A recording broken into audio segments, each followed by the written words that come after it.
Hello বন্ধুরা, part 2 আপনারা দেখেছিলেন মাদুরটা পেতে আমি বসলাম।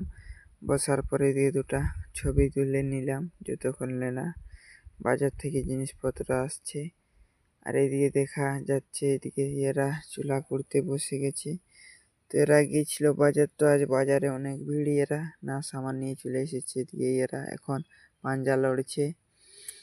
পাঞ্জা লড়ার পর কিছুক্ষণ পরে আমাদের জিনিসপত্র চলে এলো বাজার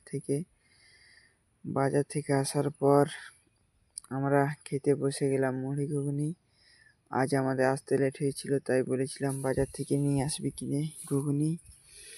তারপর আমাদের খাওয়া দাওয়া শেষ হওয়ার পর এদিকে আমরা আটা মাখতে বসে গেলাম। আটা সানাসানি হচ্ছে, এদিকে কাটাকাটি, আমাদের পোলট্রিও কাটা হয়ে গেছে। তো বন্ধুরা, ভিডিওটি ভালো লেগেছে লাইক করুন আর পার্ট 4 লিখুন জলদি।